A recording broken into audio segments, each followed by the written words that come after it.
Welcome to Hope Through Hard Stuff, a podcast from Winning at Home. Please welcome your host, speaker, and award-winning author, Steve Norman. Hi, this is Steve Norman, and thanks so much for joining us again at Hope Through Hard Stuff.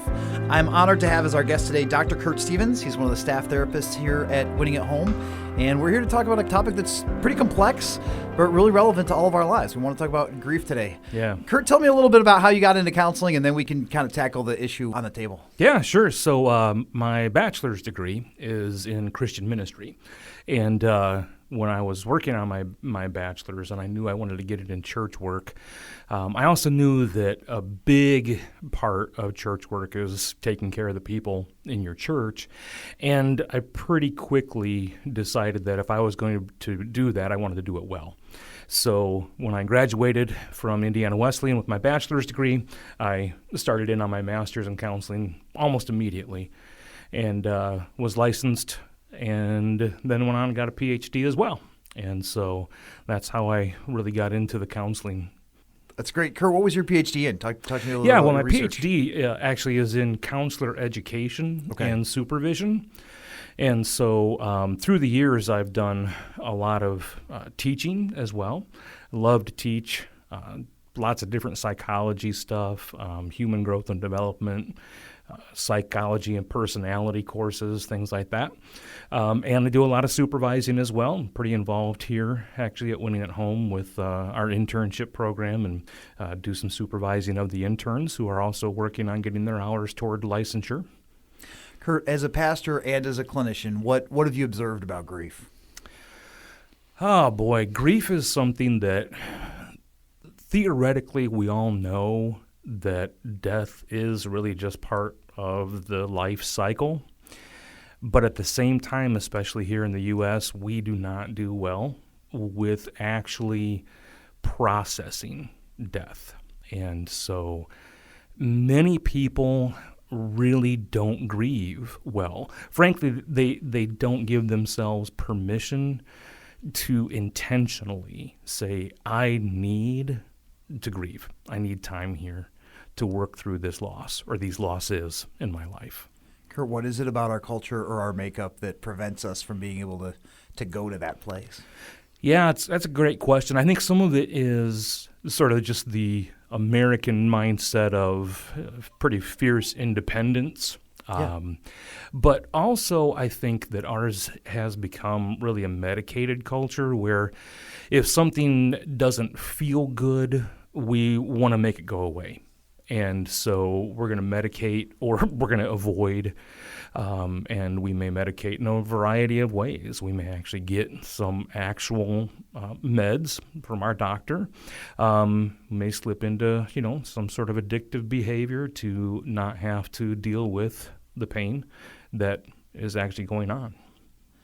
Kurt, what are the long-term effects of not addressing grief head on? I mean, you talked about some of the behaviors. Yeah. Where can that arc lead if we don't arrest it in due time? Yeah, I think that certainly there's always the possibility of some depression building in. Just recently came across a concept that really a lot of depression will show up a lot of times, like even in regrets. Should have done this, or I wish I could have done that. And if we don't allow ourselves to really grieve, I think that can creep in.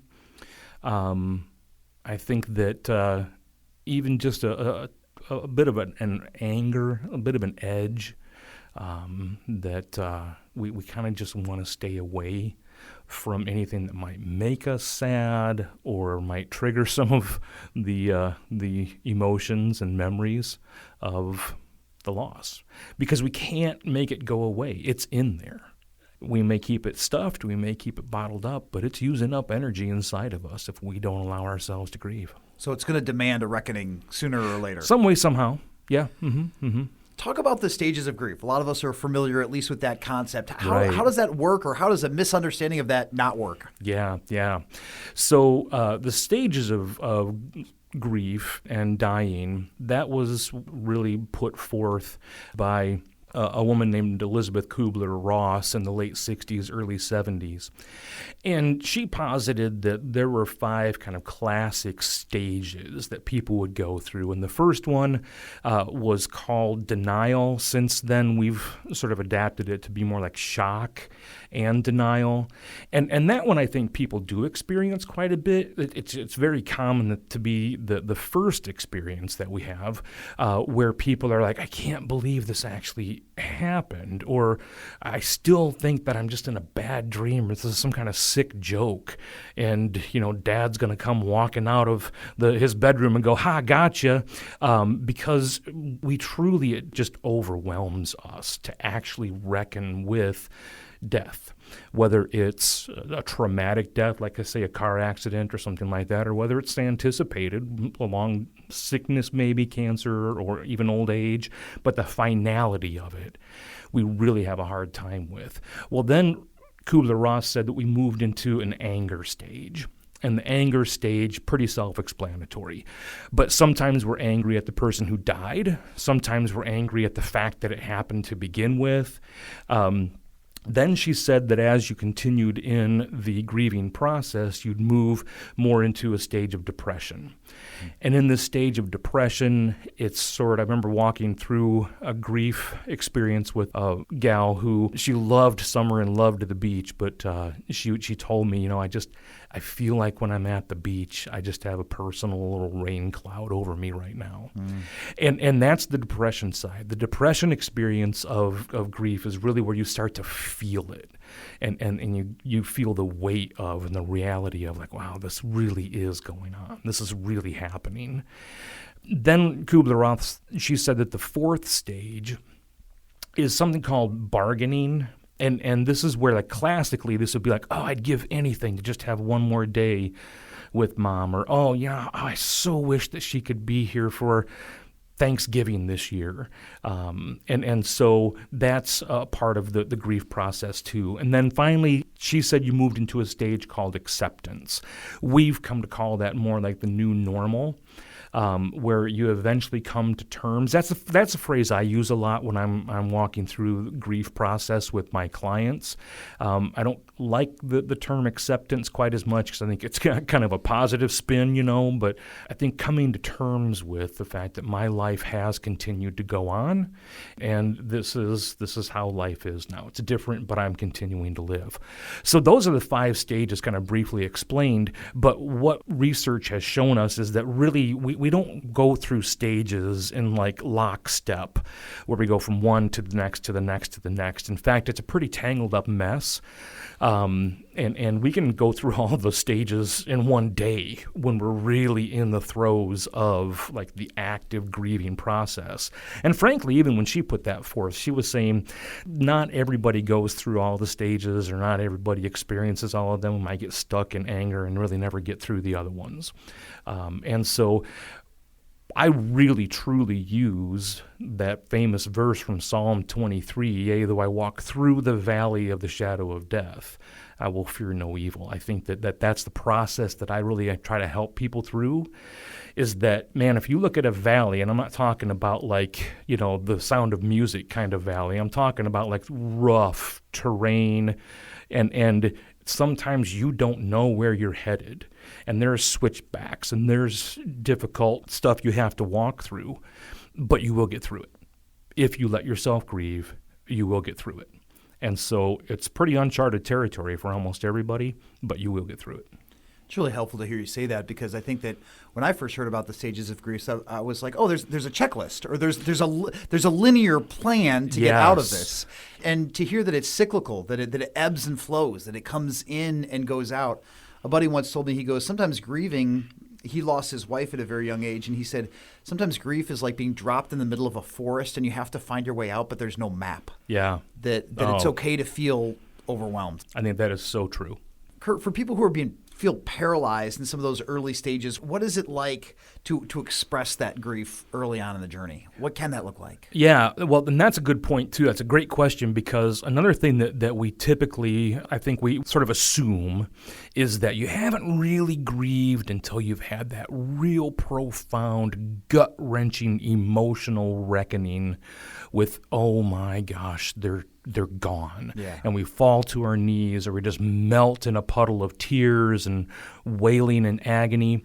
But really, that's kind of misinformation, because if you think about it, somebody who's kind of hardwired to be a little more analytical in their approach to life in general, they're probably going to process grief much the same way. And so I think it's important for us to give ourselves that kind of permission. Now, I don't want that to turn into a kind of avoidance, like we talked about a few minutes ago, where like, I don't think I want to go there. I don't really want to grieve. But to realize that not everybody's going to cry it out. It's just not going to happen. If somebody takes a more intellectual approach to life, they're probably going to process grief, and they'll still process it, but they're going to process it probably more intellectually and try to figure it out. So that's one thing that we have to understand, is that there's not like a classic, okay, now you've grieved because you just fell apart.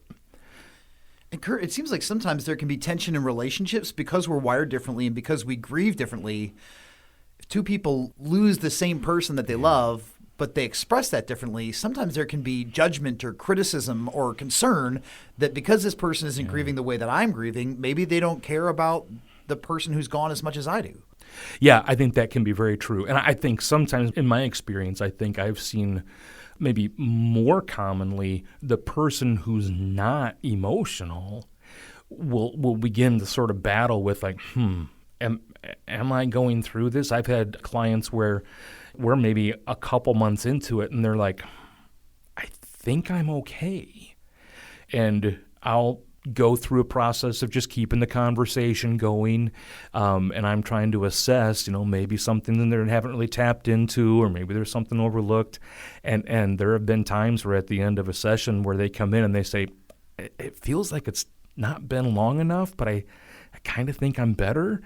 And there are times that I've gone, I think you are too. I think you've worked through what you need to work through. And so, again, I think that's a real challenge for us. Like you said, especially if one person is really, really is manifesting all those classic experiences of grief, and the other person's maybe going through it in a different way. I think it's important for us to respect the fact that we are going to navigate this differently. Kurt, talk a little bit about what it means to give yourself permission in the grief process. Yeah, I think that's so important for us to give ourselves permission. And what I mean by that, this is a life-changing thing. When we navigate the process of grief, it's all-consuming. And for us to expect that we're just going to plow through it and get to the other side of it, that's not grieving well, and that's not taking care of yourself through the process. You're going to have bad days. You're going to have days where it hurts to get out of bed, or you just find yourself, like I said, that gal saying, there is a dark cloud over me today, period. And to give yourself permission to say, yeah, this is a rough day for me. Or to know that so-and-so's birthday is coming up and like, oh man, I'm just really, really struggling with the fact that we're coming up on a birthday here. And so it's important for us to give ourselves permission. But I think sometimes it's equally, maybe even a little more important, to give ourselves permission to have good days.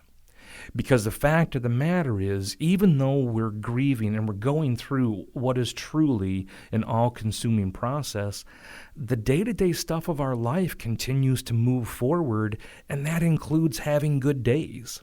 That includes being able to have a great breakfast with a good friend, and you go, I actually laughed a little bit there. This is a good day. And give yourself permission. Don't go, oh no, I shouldn't be having a good day because, Dad just died a month ago. Well, yeah, but your life is still moving on, and it includes the good and the bad. Yeah. So give yourself permission to experience them. Kurt, you also talk about what it means to receive comfort from God. And I call to mind that scripture when we read about Jesus being born in Bethlehem and Herod sending out the soldiers and they massacre these young children. And then there's a quote from the Old Testament said, and there was a voice of Rachel weeping, refusing to be comforted because her children were no more. Yeah. And those of us who have felt deep personal loss know those moments where well-intentioned comfort is appreciated. It never really touches that deep wound. What does it mean to walk through that season, Kurt? Sure.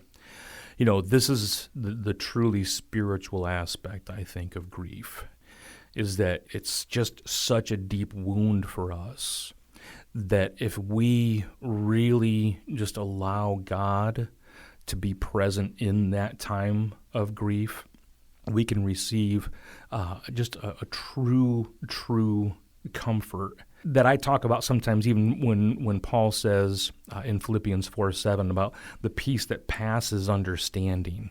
I love the idea that sometimes God's peace can just be foundational for us. And I pray that over my clients quite a bit when we're doing grief work, that God's peace would overwhelm understanding. There's really no reason, if you look at the circumstances of grieving, that I would feel peace here. But that God's peace would just be foundational, would be bedrock while they're going through the challenges of the grieving process.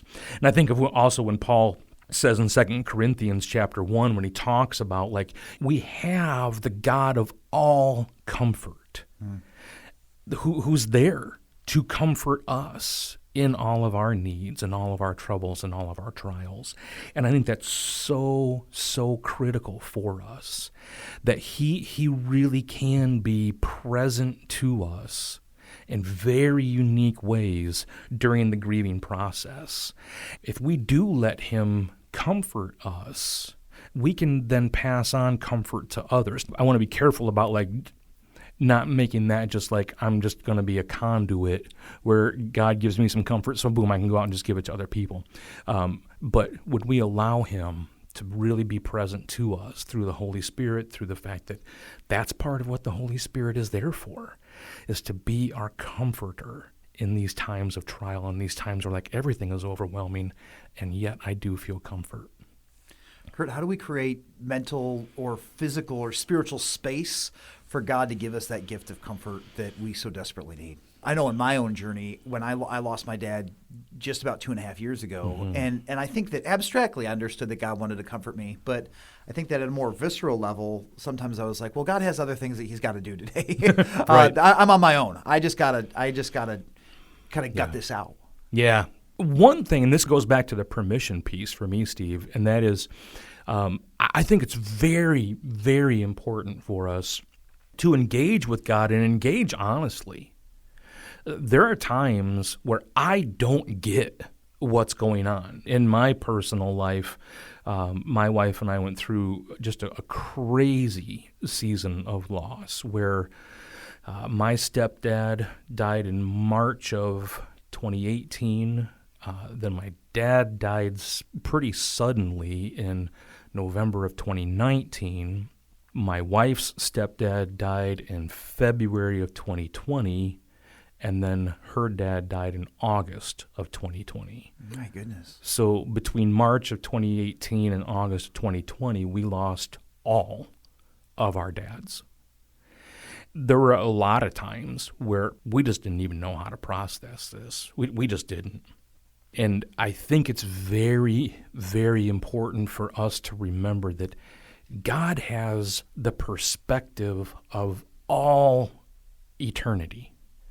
And we've got really, really limited perspective. And so I think sometimes carving out space to really appropriately experience this is to just even sometimes shake our fists at heaven and be like, God, what is going on here? How long do I have to? That's what Psalm 13 was all about. David was like, how long do I have to do this? How long do I have to struggle? And you're not present. I don't feel you. I don't see you. I don't get you. And I think it's so important for us to do that, because that's when God says, yeah, I know. I know this is overwhelming you. And I can't make it go away, but I'm there. I will be there with you through this. It's good to have that reminder that God is big enough and strong enough to contain not just the sorrow, but the anger and the lament and the frustration and the disbelief and the doubt that comes with that whole package, that it's okay. Some of us come from traditions where, you only pray brief, polite prayers. And maybe our grieving is an invitation for us to take our authenticity with God to another level. One of the dangers that we have, especially I think as believers, is when we come across the verse that we don't mourn as those who have no hope. I think we misinterpret that as, well, then we just shouldn't mourn. And that's so off, because the fact of the matter is what we're mourning is we're mourning the loss in our own lives. We're mourning the hole that is now there where my dad or my stepdad once was. I mourn the fact that there's not a phone call I can make to go, hey, just wanted to talk to you today. Yeah. I can't do that. Yeah. And I mourn that. Now, I don't mourn as one who has no hope, because ultimately I know that there will be reunion in heaven. But I mourn, and I feel that loss. Yeah.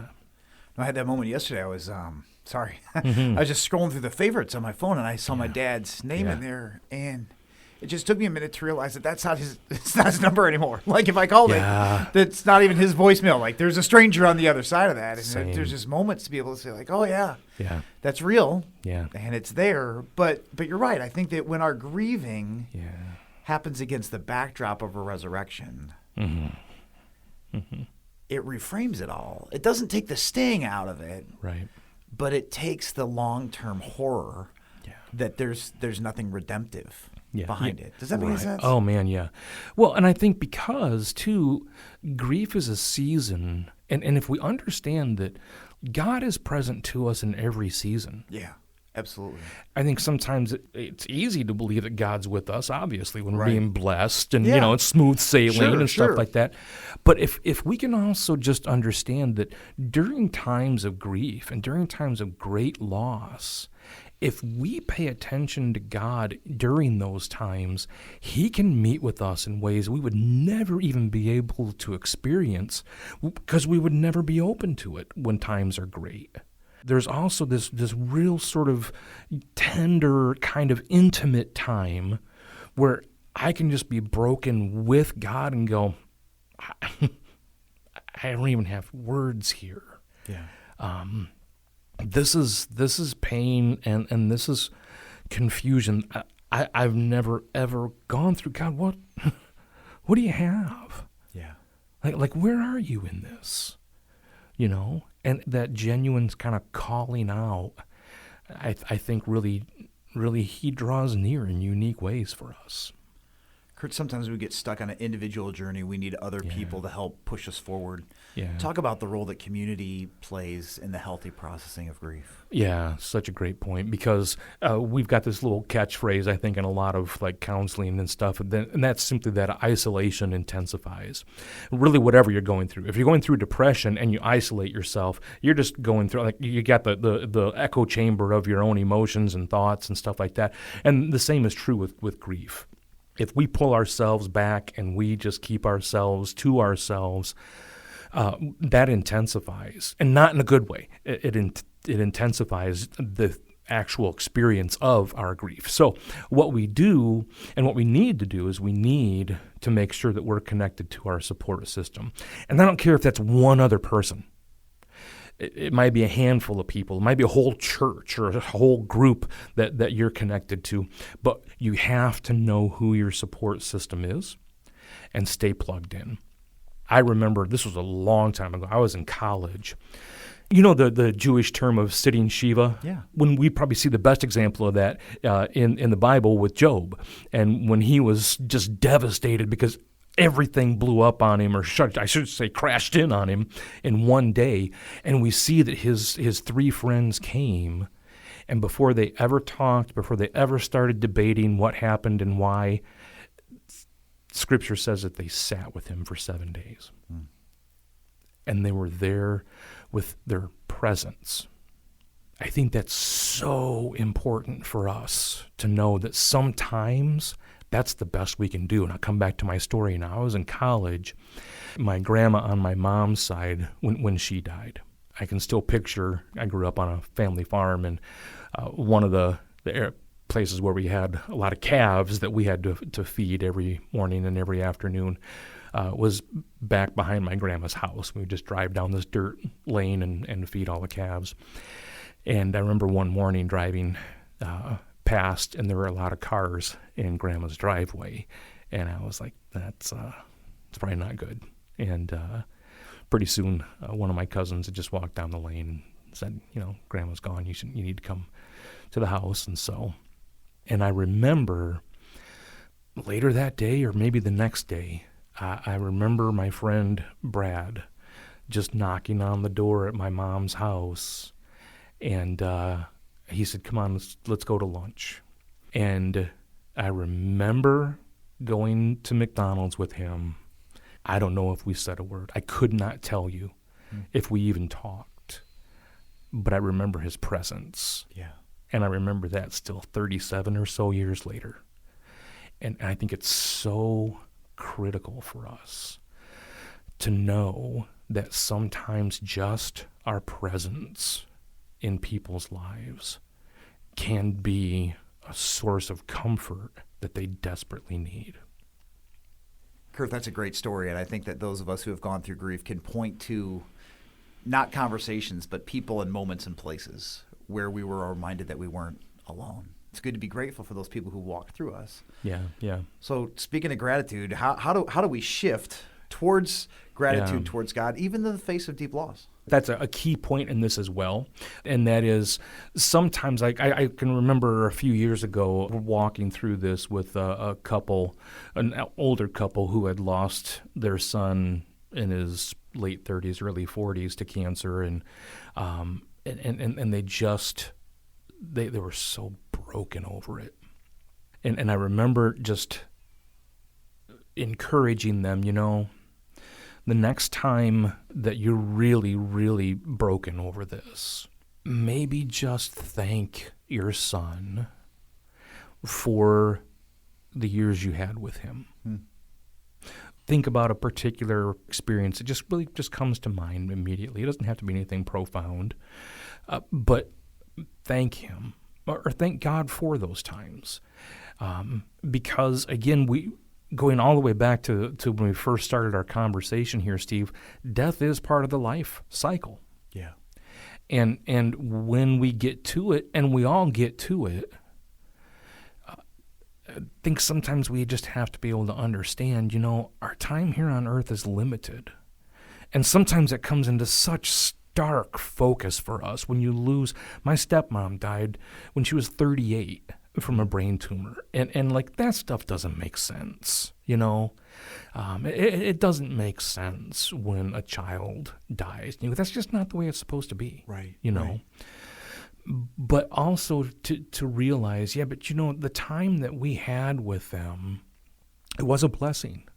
It really was, and to say thank you for the times that we had together. Thank you for the lessons that I learned when I was hanging out with you.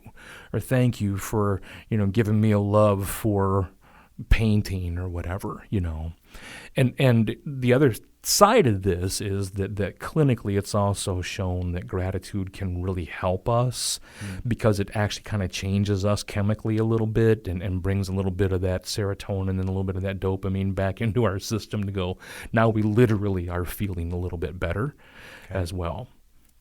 So good to hear. I remember hearing Jerry Sitzer, who wrote the book A Grace Disguised, say once, he goes, and his story is horrific. He lost his mother, his wife, and one of his children in the same day in a car accident. Oh, man.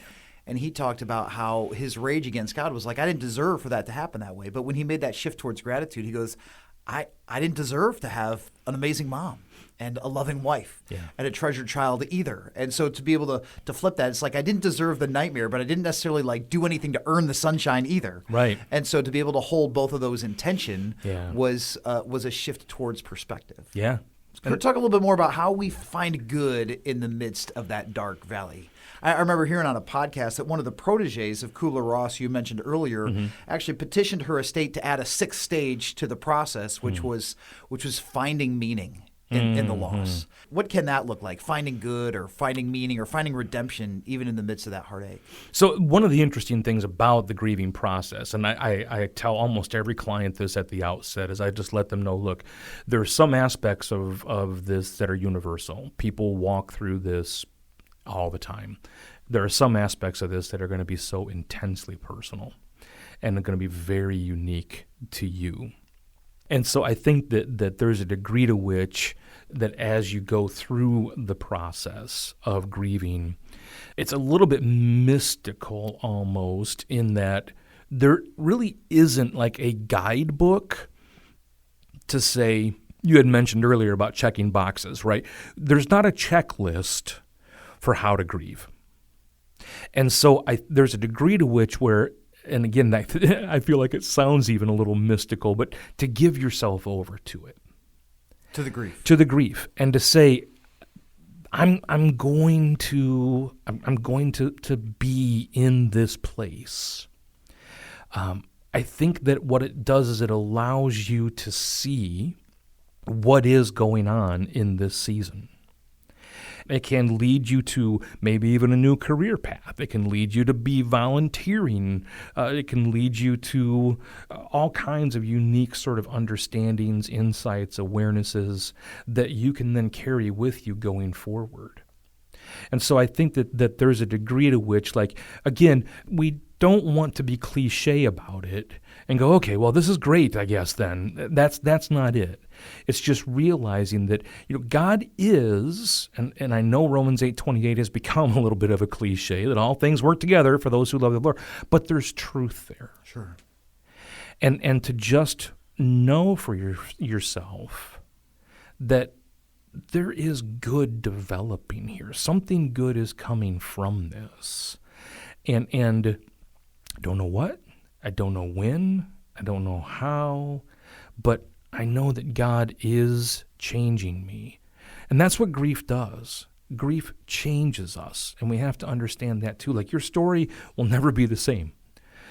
Your life will change when you have grieved. But the thing is, and this is what I talk to clients about too, Psalm 23, I think the key word in that verse that I shared a little bit ago, yea, though I walk through the valley of the shadow of death, is the word through. We're not meant to live in that valley. We're not meant to be stuck in grief, not knowing our way out for the rest of our lives. We should find our way through it to the other side. So when you talk about giving yourself over to it, in my mind I have the image of like fighting, like struggling against the grief, trying to ward it off, versus then surrendering to it. And if I'm hearing you correctly, you're saying that the reason that we can do that with courage is because we know that the season isn't indefinite. No pun intended, but it's not a death sentence. Right. It doesn't last forever. That joy does come in the morning. Yes, completely. I completely agree. To know that this is a season. It can be a very difficult season. It is a difficult season. It can be a lengthy season, but it's a season. Kurt, we've been talking pretty specifically about like the actual physical death of a loved one, but grief can also surface when there's the end of a relationship or the death of a marriage or maybe a child choosing a path that we wouldn't have wanted for them. Yeah. How are those griefs similar and how are they different? They're similar in that we have to, well, we don't have to, but ideally we see them as a loss. And it can be the loss of a dream.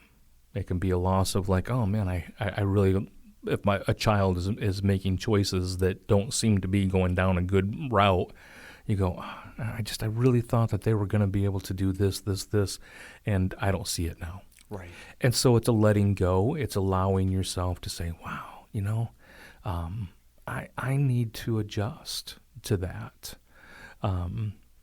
And so I think it's important for us to understand. Sometimes people think that using the word, I have to grieve this a little bit, it might sound a little overdramatic, but it's not.